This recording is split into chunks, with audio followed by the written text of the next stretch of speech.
Hello guys, আবারও আপনাদের সামনে চলে আসলাম। আপনাদের মোবাইলে একটা মোবাইল, কিন্তু আপনার ওয়াইফ বা আপনি বা আপনার ভাই, হ্যাঁ, একটা ফেসবুক চালান কিন্তু দুজনে চালাতে পারতেছেন না।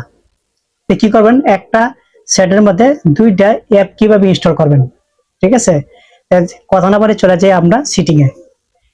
চলে যাবেন, সিটিং এ চলে যাবেন, এটা ওপেন করবেন, উপরে সার্চ বারে লিখবেন অ্যাপ ক্লোনার।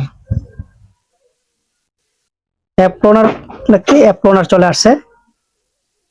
এখন এখানে ফেসবুক, ইমো, মেসেঞ্জার, হোয়াটসঅ্যাপ, যেগুলো আন্তর্জাতিক মানের, হ্যাঁ, এই অ্যাপগুলো এখানে, হ্যাঁ, আপনারা ডাবল করতে পারবেন। আর যে সমস্ত অ্যাপ ডাবল করা যায় না, যেমন ক্যাপকাট, কাইন মাস্টার, হ্যাঁ, ইনশর্ট, এগুলোর জন্য আলাদা আপনারা যদি বলেন, কমেন্ট করেন, তাহলে আমি আলাদা একটা ভিডিও নিয়ে আপনাদের সামনে আসবো ইনশাল্লাহ।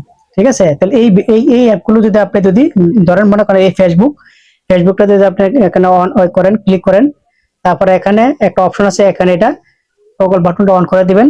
ঠিক আছে? তারপরে আপনি ডেস্কটপে চলে যাবেন। দেখেন এখানে যে এই যে ফেসবুক, এই যে দুইটা, একটা হলো যে ক্লোন, ফেসবুক ক্লোন, আর একটা হলো ফেসবুক। এখন দুইটা মধ্যে দুইটা আলাদা আলাদা পাসওয়ার্ড দিয়ে দুজনে আলাদা চালাতে পারবেন, এটা কেউ দেখতে পারবে না। ঠিক আছে? এইভাবে আপনারা যেটি আন্তর্জাতিক মানের অ্যাপ আছে এইগুলো আপনারা ব্যবহার করতে পারবেন, আর অন্য অ্যাপগুলো ব্যবহার করতে পারবেন না। এই জন্য আপনারা যদি কমেন্ট করেন, তাহলে আমি পরবর্তীতে ভিডিও নিয়ে আসবো।